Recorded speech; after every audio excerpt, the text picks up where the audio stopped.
दोस्तों, इमेजिन कीजिए 5 साल बाद वाला आपका ही वर्जन आपके सामने खड़ा है। वो शांत है, स्थिर है, फाइनेंशियली स्ट्रांग है। उसकी आंखों में एक ऐसा कॉन्फिडेंस है जो आज आप में नहीं है। वो आपको देखकर कहता है, मैं आज यहाँ तक पहुँचा क्योंकि तुमने उस समय एक फैसला लिया था, दूसरों पर नहीं, खुद पर इन्वेस्ट करने का। लेकिन अब सोचिए, आज हम क्या कर रहे हैं? हम नेटफ्लिक्स, सोशल मीडिया और टेम्पररी आराम में इन्वेस्ट कर रहे हैं, या अपनी स्किल्स, माइंडसेट और अपने भविष्य में? हमारी आज की आदतें हमारे आने वाले कल को अपग्रेड कर रही हैं या डाउनग्रेड? आपका फ्यूचर सेल्फ आप पर प्राउड होगा या मुस्कुराकर कहेगा कि तुम में पोटेंशियल था लेकिन तुम खुद पर खर्च करने से डरते रहे? नमस्कार दोस्तों, बुक स्टोरीज में आपका दिल से स्वागत है। ये वो जगह है जहां हम जिंदगी बदलने के लिए बाहर कोई शॉर्टकट नहीं खोजते, बल्कि अपने अंदर के सिस्टम को समझते हैं, अपनी सोच को रीप्रोग्राम करते हैं, अपनी पहचान को अपग्रेड करते हैं और अपने सबसे शक्तिशाली वर्जन की ओर अपना सफर शुरू करते हैं। आज हम जिस किताब के बारे में बात करने वाले हैं, वो हमें एक सरल लेकिन बहुत दमदार बात बताती है। सबसे बड़ा नुकसान है खुद पर निवेश न करना। दोस्तों, हमारी जिंदगी का सबसे बड़ा लॉस पैसा नहीं, समय नहीं, बल्कि खुद पर इन्वेस्ट न करना है। क्योंकि जब हम खुद को पीछे रखते हैं तो दुनिया भी हमें पीछे ही रखती है। और इसी वजह से फ्रांसिस ए टेला ने ये किताब लिखी, क्योंकि जब दुनिया बदलती है सब बदल जाता है, लेकिन जब आप बदलते हैं तब आपका पूरा संसार बदल जाता है। अगर आपको ऐसी बुक समरीज पसंद आती हो तो लाइक एंड सब्सक्राइब जरूर करें, ताकि हर पावरफुल कहानी सबसे पहले आप तक पहुंचे। चलिए तो शुरू करते हैं। Lesson 1, you are your biggest asset, मतलब आपकी सबसे कीमती चीज है आप खुद। फ्रांसिस ए टेला इस पहले लेसन में बताते हैं कि कोई भी गाड़ी, घर, सैलरी या नौकरी आपकी असली संपत्ति नहीं होती। आपकी असली संपत्ति है आपका ज्ञान, आपकी स्किल्स, आपका माइंडसेट और आप खुद पर कितना निवेश करते हैं। दुनिया में बहुत लोग अच्छी अपॉर्चुनिटी का इंतजार करते रहते हैं, लेकिन लेखक बताते हैं कि अपॉर्चुनिटी कब आती है ये महत्वपूर्ण नहीं, अपॉर्चुनिटी आती है तब आप तैयार हैं या नहीं, ये सबसे महत्वपूर्ण है। अगर आप बढ़ नहीं रहे, सीख नहीं रहे, सुधार नहीं रहे, तो भविष्य का नियंत्रण आपके हाथ से निकल जाता है। लेखक कहते हैं, पीपल पे for your value, not your presence. Value बढ़ाना है तो पहले खुद को अपग्रेड करो। अब एक उदाहरण ले। मनोज और स्वप्निल दोनों एक ही ऑफिस में, एक ही सैलरी पर, एक ही केबिन में बैठते हैं। दिखने में दोनों सेम, लेकिन जिंदगी का ग्राफ पूरी तरह अलग। मनोज के लिए ऑफिस खत्म हुआ मतलब दिन खत्म, सीधे इंस्टाग्राम, रील्स, सीरीज। कुछ गलत नहीं, लेकिन खुद के लिए कुछ भी नहीं। दूसरी तरफ स्वप्निल भी थकता है, लेकिन उसी थकान में से रोज 30 मिनट खुद पर इन्वेस्ट करता है। कभी एक्सेल, कभी कम्युनिकेशन, कभी फाइनेंस। 6 महीने बाद एक ईमेल आता है, team lead position open, internal hiring. Manoj excited है, स्वप्निल शांत है, क्योंकि वो तैयार है। इंटरव्यू होता है, मनोज इच्छा दिखाता है, स्वप्निल कौशल दिखाता है। चयन होता है स्वप्निल का। यहाँ जीत टैलेंट की नहीं थी, यहाँ जीत इन्वेस्टमेंट की थी, क्योंकि जिंदगी हमेशा उन्हीं को रिवॉर्ड करती है जो शांत होकर लगातार खुद को अपग्रेड करते रहते हैं। मतलब जितना आप खुद पर इन्वेस्ट करेंगे, उतनी ही बड़ी संभावनाएं आपकी जिंदगी में खुलती जाएंगी। आप खुद अपनी सबसे बड़ी संपत्ति हैं और इस संपत्ति को रोज थोड़ा थोड़ा बढ़ाना ही असली इन्वेस्टमेंट है। Lesson 2, think of yourself as an asset, मतलब खुद को एक इन्वेस्टमेंट एसेट की तरह देखो। फ्रांसिस ए टेला इस लेसन में बताते हैं कि दुनिया में 2 तरह के लोग होते हैं। पहले जो खुद को खर्च समझते हैं, दूसरे जो खुद को एसेट समझते हैं। एसेट मतलब ऐसी चीज जो समय के साथ बढ़ती है, मूल्य देती रहती है। लेखक कहते हैं, आपका शरीर, आपका ज्ञान, आपका कौशल, आपकी एनर्जी, ये सब एक इन्वेस्टमेंट है। आपके अंदर जितना वैल्यू है, दुनिया आपको उतना ही पे करती है।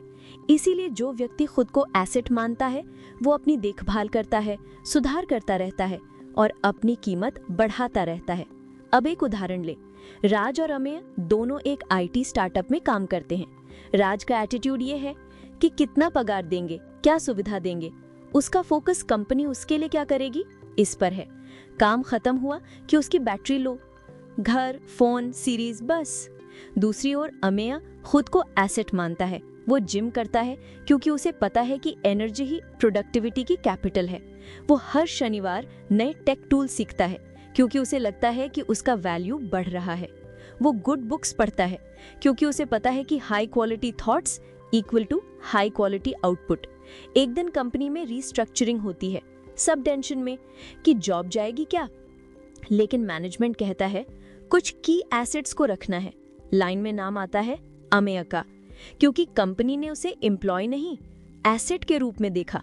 मतलब जो खुद को खर्च समझता है उसका जीवन खर्च हो जाता है, और जो खुद को एसेट समझता है उसका मूल्य रोज बढ़ता जाता है। खुद को रोज थोड़ा अपग्रेड करते रहना ही जिंदगी भर की कंपाउंड ग्रोथ है। लेसन 3, इंक्रीज योर वैल्यू, मतलब अपना मूल्य लगातार बढ़ाते रहो। इस लेसन में लेखक बताते हैं कि अगर आपको ज्यादा कमाना है तो पहले आपको ज्यादा वैल्यूएबल बनना होगा। कोई भी कंपनी, ग्राहक, उद्योग सब एक ही चीज ढूंढते हैं, वैल्यू। मतलब अगर आप दूसरों से बेहतर दे सकते हैं, अलग दे सकते हैं, कंसिस्टेंट दे सकते हैं, तो दुनिया आपकी कीमत अपने आप बढ़ाती है। लेखक कहते हैं your income is just a reflection of your value, यानी आपकी आय केवल आपके मूल्य का प्रतिबिंब है। आपके स्किल्स, आपकी प्रॉब्लम सॉल्विंग क्षमता, आपका माइंडसेट ही आपका बैंक बैलेंस बढ़ाते हैं। अब एक उदाहरण लें। प्राजक्ता और निहार दोनों ग्राफिक डिजाइनर हैं। दोनों को बेसिक काम आता है, दोनों मेहनत करते हैं, लेकिन फर्क ये है कि प्राजक्ता सिर्फ वही करती है जो बोला जाता है, नो एक्स्ट्रा एफर्ट। निहार डिजाइन ट्रेंड्स फॉलो करता है, नए टूल्स सीखता है, क्लाइंट्स को आइडियाज देता है, मतलब उसका वैल्यू बढ़ रहा है। कुछ समय बाद एक बड़े क्लाइंट को प्रीमियम डिजाइनर चाहिए। टीम हेड कहता है निहार को दें, वो तुरंत वैल्यू ऐड करता है, उसे डबल पेमेंट मिलता है। प्राजक्ता सोच में पड़ जाती है कि मैं भी मेहनत करती हूँ, फर्क कहाँ है? फर्क था वैल्यू क्रिएशन। मतलब इनकम के पीछे मत भागो, वैल्यू बढ़ाओ। वैल्यू बढ़ेगा तो इनकम खुद आपके पीछे दौड़ेगी। लेसन 4, नॉलेज इज पावर, मतलब ज्ञान ही असली ताकत है। फ्रांसिस ए टेला इस लेसन में बताते हैं कि जिंदगी में कुछ चीजें हमें टेम्पररी फायदा देती हैं, जैसे सैलरी, डेजिग्नेशन, कंपनी या रिकॉग्निशन। लेकिन ये सब समय के साथ बदलते हैं, कभी कभी गायब भी हो जाते हैं। लेकिन एक चीज कभी कम नहीं होती, बल्कि समय के साथ बढ़ती जाती है, और वो है ज्ञान। लेखक कहते हैं कि ज्ञान आपके लिए सुरक्षा, प्रगति और अवसर, इन तीनों का एक साथ मिलने वाला इंश्योरेंस है। ये आपको कहाँ खड़ा करता है, किस डायरेक्शन में ले जाता है, आपके आसपास कैसी अपॉर्चुनिटीज आकर्षित करता है, ये सब आपके नॉलेज की डेप्थ और क्वालिटी पर तय होता है। डिग्री होना मतलब सिर्फ दरवाजा खोलना, लेकिन उस दरवाजे से आगे ले जाने वाला इंजन आपका ज्ञान होता है। बहुत लोग ये मानते हैं कि शिक्षा सिर्फ कॉलेज में होती है, लेकिन असली शिक्षा तो उसके बाद शुरू होती है। जब आप नौकरी करते हैं, दुनिया देखते हैं, लोगों से बात करते हैं, गलतियां करते हैं और उन्हीं गलतियों से बचने के लिए सीखते हैं। जितना ज्ञान उतना बड़ा विचार, और जितना बड़ा विचार उतने बड़े अवसर। अब एक उदाहरण ले। सागर और विवेक दोनों एक ही इंजीनियरिंग बैच के दोस्त थे। कॉलेज खत्म हुआ, दोनों के हाथ में डिग्री थी। शुरू में दोनों एक छोटी आईटी कंपनी में लगे। सागर का सोचना था डिग्री हो गई मतलब पढ़ाई खत्म, अब लाइफ सेटल। उसका दिन ऑफिस, घर, फ्री टाइम ऐसे ही जाता। काम बस जैसे तैसे, नए टूल्स, नई प्रोग्रामिंग लैंग्वेजेस, कम्युनिकेशन, लीडरशिप, इनमें उसे कोई दिलचस्पी नहीं थी। उसे लगता ऐसा क्या सीखना, सैलरी आ रही है, लाइफ चल रही है। विवेक बिल्कुल अलग था। उसे समझ था कि आज दुनिया जिन लोगों को ज्यादा वैल्यू देती है वे हैं स्किल्ड, अपडेटेड और नॉलेजेबल लोग। वो रोज ऑफिस के बाद थका हुआ होता, फिर भी कोई ऑनलाइन कोर्स, यूट्यूब लेक्चर या बुक देखता। वो कहता एक स्किल मुझे मेरी सैलरी से भी बड़ा रेज दे सकती है। उसने कोडिंग मजबूत की, फाइनेंस बेसिक सीखे, कम्युनिकेशन सुधारा, टीम वर्क पर किताबें पढ़ी। उसने कॉलेज की पढ़ाई नहीं बल्कि लाइफ लर्निंग शुरू की थी। 3 साल बाद कंपनी में बड़ा बदलाव हुआ। एक नया प्रोजेक्ट आने वाला था जिसके लिए इंटरनल टीम लीड चाहिए था। एचआर और मैनेजमेंट ने प्रोफाइल्स देखे, दोनों तकनीकी रूप से एलिजिबल, लेकिन चुना गया विवेक को, क्योंकि उसके पास सिर्फ काम का ज्ञान नहीं था बल्कि काम के आसपास का भी ज्ञान था।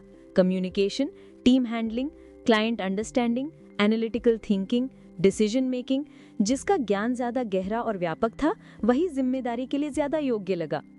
सागर को तब पहली बार एहसास हुआ कि नौकरी में टिकने के लिए डिग्री काफी होती है, लेकिन आगे बढ़ने के लिए, वैल्यू बढ़ाने के लिए, महत्वपूर्ण बनने के लिए ज्ञान की डेप्थ सबसे बड़ी ताकत होती है।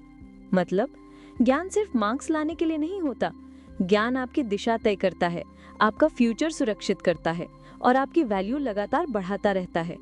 पैसा खत्म होता है, पद बदलता है, समय बदलता है, लेकिन अगर सीखना जारी रखा तो जिंदगी आपकी तरफ मुड़ने लगती है। जितना सीखते हो उतने बड़े बनते हो। लेसन 5, टाइम इज करेंसी, मतलब समय ही असली मुद्रा है। फ्रांसिस ए टेला इस लेसन में बताते हैं कि दुनिया में पैसा दोबारा कमाया जा सकता है, अवसर फिर से मिल सकते हैं, नौकरी बदल सकती है, लेकिन एक चीज आप कभी वापस नहीं पा सकते, समय। समय एक ऐसी करेंसी है जो रोज आपके खाते में जमा होती है और आप इसे कैसे खर्च करते हैं, इसी पर आपकी पूरी जिंदगी खड़ी होती है। लेखक कहते हैं कि लोग पैसे का बजटिंग करते हैं, इन्वेस्टमेंट करते हैं, प्लानिंग करते हैं, लेकिन समय के मामले में वो उसे केयरलेस तरीके से खर्च करते हैं और बाद में कहते हैं समय ही नहीं मिलता। वास्तव में समय सबके पास बराबर होता है, फर्क सिर्फ इतना होता है कि कौन उसे कैसे उपयोग करता है। कुछ लोग समय को प्रायोरिटी देते हैं और कुछ लोग समय को खुद पर राज करने देते हैं। समय हमेशा चुपचाप आपको पूछता है, मेरा उपयोग करोगे या मुझे बर्बाद करोगे? और आपका रोज का जवाब ही आपके भविष्य की क्वालिटी बनाता है। अब एक उदाहरण ले। कविता और जानवी दोनों ही एक ही अटेम्प्ट में सीए एग्जाम्स की तैयारी कर रही थी। सिलेबस वही, क्लासेस वही, मटेरियल वही, फर्क था समय का उपयोग। कविता का दिन एक बहुत फेमिलियर पैटर्न में जाता। सुबह उठना, थोड़ा टाइम मोबाइल पर, फिर स्टडी शुरू। लेकिन 2 घंटे बाद फोन चेक करना, social media, WhatsApp groups, reels, थोड़ा ब्रेक, कभी अचानक आने वाला थोड़ा नींद आ रही है मोमेंट। वो कहती आज मूड नहीं, कल से सीरियस हो जाऊंगे। दिन ऐसे ही समाप्त और रात में गिल्ट, बहुत समय बर्बाद किया। लेकिन अगला दिन फिर वैसा ही। जानवी अलग थी, उसके पास भी stress, fatigue, mood swings, distractions थे, लेकिन उसने खुद से एक प्रॉमिस किया था, रोज 2 घंटे फोकस स्टडी, किसी भी हालत में। उसके लिए समय एक रिसोर्स था। उसने मूड नहीं को समय पर हुक्म नहीं चलाने दिया। वो डिस्ट्रैक्शंस दूर रखती, मोबाइल साइलेंट, छोटे ब्रेक्स और कंसिस्टेंसी, यही उसके नियम थे। 3 महीने ऐसे ही निकल गए। दोनों एग्जाम में बैठी, रिजल्ट डे आया। कविता नर्वस क्योंकि उसे खुद पता था कि समय गया, काम नहीं हुआ। जानवी शांत क्योंकि उसे अपनी कंसिस्टेंसी पर भरोसा था। रिजल्ट आता है, जानवी क्लियर, कविता नहीं। कविता रोते हुए पूछती, मैं इतनी स्मार्ट हूं फिर भी फेल क्यों? जानवी शांत होकर कहती, स्मार्टनेस नहीं कविता, टाइम मैनेजमेंट महत्वपूर्ण है। उस पल कविता समझ गई कि वो एग्जाम में नहीं, समय में पीछे रह गई थी। मतलब समय दुनिया का सबसे कीमती उपहार है। ये पैसे से महंगा, प्रॉपर्टी से रेयर और अवसर से अधिक शक्तिशाली है। आपने समय को महत्व दिया तो समय आपको भविष्य देगा। आपने समय वाया किया तो समय आपका सपना वाया कर देगा। आखिरकार जिंदगी में फर्क शामिल टैलेंट से नहीं, ज्ञान से नहीं, बल्कि समय के कंसिस्टेंट उपयोग से पड़ता है। जिसने समय को कंट्रोल किया, उसने भविष्य को कंट्रोल किया। Lesson 6, discipline is the bridge, consistency creates destiny. यानी अनुशासन ही पुल है, निरंतरता आपकी किस्मत की दिशा तय करती है। फ्रांसिस ए टेला यहाँ बताते हैं कि आपके सपनों और आपकी आज की स्थिति के बीच जो एकमात्र पुल है, वो है अनुशासन। प्रतिभा, प्रेरणा या मोटिवेशन ये सब अस्थायी होते हैं, लेकिन अनुशासन, दैनिक, शांत, कभी कभी बहुत नीरस लगने वाली निरंतरता की शक्ति, यही आपको अगले स्तर तक ले जाती है। अनुशासन का अर्थ कठोर नियम नहीं, अनुशासन का अर्थ है स्वयं को दिया हुआ वचन रोज निभाना। आपने तय किया है इसलिए करना, मूड आए तभी नहीं। लेखक कहते हैं कि जो लोग निरंतरता रखते हैं वही जीवन बदलते हैं, धीमे, स्थिर, लेकिन बिल्कुल सटीक कदमों से। अर्थात अनुशासन वो मजबूत राजमार्ग है जिसे आप स्वयं बनाते हैं और जिस पर चलते हुए आपके सपने आप तक पहुंचते हैं। आज आपका मन हो या ना हो, आप प्रेरित हो या ना हो, अनुशासन वो शांत योद्धा है जो लगातार आपके लिए काम करता रहता है। सफलता का सफर चमकदार नहीं होता, वो बार बार दोहराए गए छोटे कार्यों, दैनिक प्रतिबद्धता और स्वयं पर नियंत्रण से बनता है। आखिरकार किस्मत अचानक बनने वाली चीज नहीं है, वो आपकी निरंतरता से निर्मित परिणाम है। लेसन 7, नेटवर्क इज नेटवर्थ, यानी आपका नेटवर्क ही आपकी असली संपत्ति है। फ्रांसिस ए टेला इस पाठ में बताते हैं कि बुद्धिमत्ता, कौशल और मेहनत महत्वपूर्ण है, लेकिन सही लोगों से जुड़ाव आपको वहां पहुंचा देता है जहां आप अकेले कभी नहीं पहुंच सकते। इस दुनिया में एक नियम है कि अवसर हमेशा संबंधों से आते हैं। कभी कोई अच्छी व्यक्ति आपको रेकमेंड करता है, कभी किसी वरिष्ठ की छोटी सी सलाह दिशा बदल देती है, तो कभी किसी दोस्त की पहचान नए अवसर का दरवाजा खोल देती है। इसलिए नेटवर्क बनाना केवल लोगों के नाम फोन में सेव करना नहीं है। नेटवर्क वो है जो समय देकर, मूल्य देकर और दूसरों के लिए उपयोगी बनकर तैयार किया जाता है।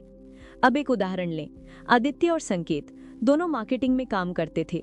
आदित्य सोचता था, मैं अपने काम में श्रेष्ठ हूँ, बाकी लोगों से बात करके क्या मिलेगा।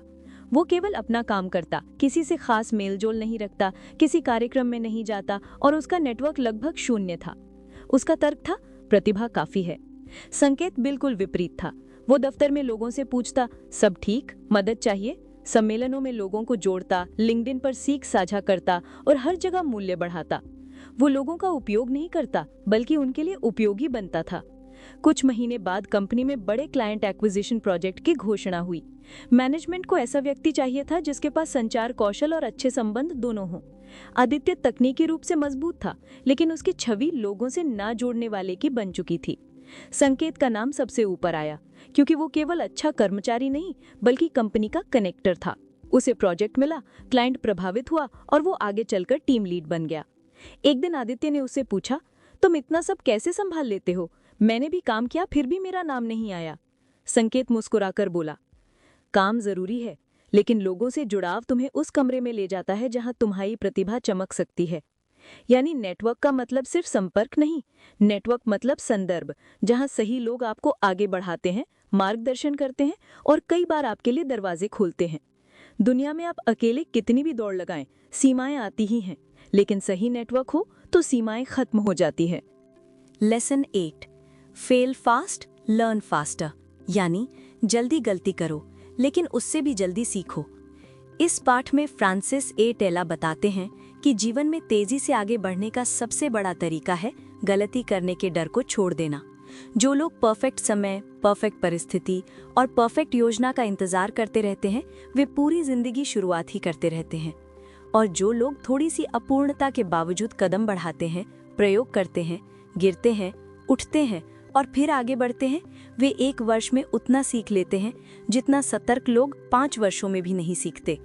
लेखक कहते हैं कि असफलता कोई गड्ढा नहीं, असफलता दिशा बदलने का संकेत है। गलती होना कोई खराब बात नहीं, बल्कि सीखने का एक नया दरवाजा खुलता है। जो लोग फेल फास्ट की मानसिकता अपनाते हैं, वे ज्यादा प्रयोग करते हैं, ज्यादा अवसर तलाशते हैं और उनकी सीखने की गति एक्सपोनेंशियली बढ़ जाती है। अब एक कहानी, ओम और विक्रम, दोनों दोस्त, दोनों को डिजिटल मार्केटिंग सीखनी थी।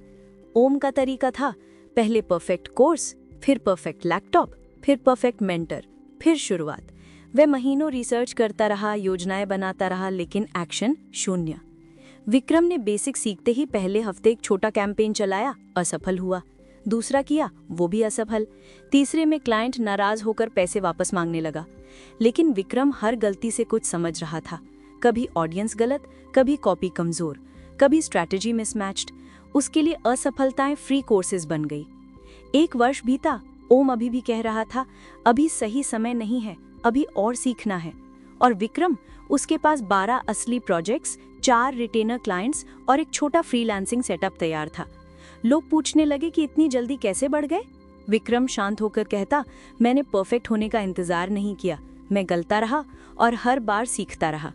यानी जीवन में जीत का रहस्य परफेक्ट बनने में नहीं, बल्कि गिरकर, उठकर और अगली बार बेहतर बनने में है। जो लोग जल्दी गलती करने को तैयार रहते हैं, वे सबसे पहले सही रास्ता ढूंढते हैं, और जो सबसे तेजी से सीखते हैं, वही आगे चलकर दूसरों को सिखाते हैं। लेसन 9, इन्वेस्ट इन योरसेल्फ, यानी अपने ऊपर निवेश करें, यही सबसे बड़ी कमाई है। फ्रांसिस ए टेला इस पाठ में एक बहुत गहरी लेकिन बेहद सीधी सच्चाई बताते हैं। दुनिया में सबसे सुरक्षित, सबसे ज्यादा रिटर्न देने वाली और कभी दिवालिया न होने वाली निवेश है सेल्फ इन्वेस्टमेंट। क्योंकि अंत में पैसा, नौकरी, किस्मत, बाजार सब बदलता रहता है, लेकिन आपके कौशल, अनुशासन, आदतें, ज्ञान, स्वास्थ्य और सोच एक बार तैयार हो जाएं तो जीवन भर आप ही के पक्ष में काम करते हैं। लेखक कहते हैं कि ज्यादातर लोग पैसे खर्च करते समय सोचते हैं, लेकिन अपने ऊपर खर्च करते समय डरते हैं। कोर्स लें या पैसे बर्बाद हो जाएंगे, जिम ज्वाइन करें या प्लान बिगड़ जाएगा। किताब खरीदें या समय नहीं मिलेगा। ये सब खर्च नहीं होते, ये वे एसेट्स होते हैं जो भविष्य में आपको आपकी मनचाही जिंदगी देते हैं। अब एक वास्तविक उदाहरण देखें जो रोज आसपास दिखता है। एक ही कॉलोनी में रहने वाले दो दोस्त, प्रवीण और शीतल, दोनों मिडिल क्लास पृष्ठभूमि, दोनों ने एक ही कॉलेज से ग्रेजुएशन किया। पहले वर्ष में दोनों की सैलरी लगभग समान, लेकिन दोनों का तरीका बिल्कुल अलग। प्रवीण का विचार था, नौकरी है, वेतन आता है, जितना हो सके बचत करो। उसे लगता था कि course, workshop, diet plan, productivity tools, ये सब लग्जरी हैं, अभी नहीं बाद में देखेंगे। ऐसा कहकर वो आज ही किसी तरह निकाल देता। उसे लगता था कि क्लासेस और ट्रेनिंग अमीर लोगों की चीजें हैं। शीतल का विचार बिल्कुल उलट था। पहला वेतन मिलते ही उसने एक छोटा ऑनलाइन कोर्स लिया, क्योंकि उसे पता था कि नया कौशल मतलब नई संभावना। उसने जिम ज्वाइन किया, क्योंकि स्वस्थ शरीर मतलब साफ सोच, और साफ सोच मतलब बेहतर निर्णय। उसने हर महीने कम से कम एक किताब पढ़ने का संकल्प लिया, क्योंकि उसे समझ आ गया था कि ज्ञान वो बचत है जो जीवन भर ब्याज देती है। 3 वर्ष बाद असली फर्क साफ दिखाई दिया। प्रवीण, वही नौकरी, वही कौशल, वही संघर्ष। थोड़ी वृद्धि, थोड़ी संतुष्टि, लेकिन आगे बढ़ने की क्षमता नहीं, क्योंकि उसका करियर जिन कौशलों पर खड़ा था वे पुराने और सीमित थे। शीतल एक नई सीनियर भूमिका पर पहुंच चुकी थी। इंटरव्यू में उसके सीखे हुए कौशल चमके, नेटवर्किंग स्किल्स के कारण उसे अच्छे लोग मिले, बुक्स के कारण उसकी सोच का दायरा बड़ा हुआ, ट्रेनिंग के कारण उसका कॉन्फिडेंस मजबूत हुआ। लोग कहने लगे, शीतल का नसीब अच्छा है। लेकिन उसे पता था कि इस नसीब के पीछे हर महीने की गई छोटी छोटी निवेश हैं। अर्थात अपने ऊपर किया हुआ निवेश कभी नहीं खोता। वो आपकी आय, आपके निर्णय, आपके स्वास्थ्य और आपके जीवन की स्थिरता में लगातार कंपाउंड होता रहता है। दुनिया बदले, बाजार टूटे, कंपनी बंद हो, लेकिन सीखा हुआ इंसान कभी नहीं गिरता। अपने ऊपर खर्च किया हुआ हर रुपया, हर समय और हर प्रयास भविष्य में लौट कर आता है और बहुत बड़ा बनकर आता है। तो मित्रों, इस पूरी समरी में हमने एक बात बिल्कुल स्पष्ट देखी। जिंदगी और करियर दोनों को अपग्रेड करने के लिए कोई जादू नहीं होता, सिर्फ सही नियम होते हैं। 1, खुद को एसेट समझिए, क्योंकि आपका वैल्यू आप ही बढ़ाते हैं। 2, अपने माइंडसेट को अपग्रेड कीजिए, क्योंकि ग्रोथ अंदर से शुरू होती है। 3, लगातार सीखते रहिए, क्योंकि ज्ञान जीवन भर कंपाउंडिंग देता है। 4, भावनाओं नहीं, निर्णयों पर नियंत्रण रखिए, क्योंकि वे आपका भविष्य बनाते हैं। 5, अपनी आदतों को शेप कीजिए, क्योंकि हर हैबिट आपकी सफलता की दिशा तय करती है। 6, समय का प्रबंधन सीखिए, क्योंकि समय ही सबसे महंगा कैपिटल है। 7, सही लोगों के साथ रहिए, क्योंकि नेटवर्क ही आपका नेटवर्थ बनता है। 8, जल्दी गलती कीजिए और उससे भी जल्दी सीखिए, क्योंकि फेलियर ग्रोथ का ईंधन है। और 9 और अंत में, अपने ऊपर निवेश कीजिए, क्योंकि यही जीवन भर रिटर्न देता है। मित्रों, ये थी इन्वेस्ट इन योरसेल्फ इस पुस्तक की पूरी समरी। अगर आपको ये समरी, ये फ्लो और इन बातों की गहराई पसंद आई हो तो ज़रूर लाइक करें, शेयर करें और चैनल को सब्सक्राइब करें, क्योंकि अगले वीडियो में हम और भी दमदार जीवन बदल देने वाली समरीज लेकर आने वाले हैं। तब तक के लिए धन्यवाद।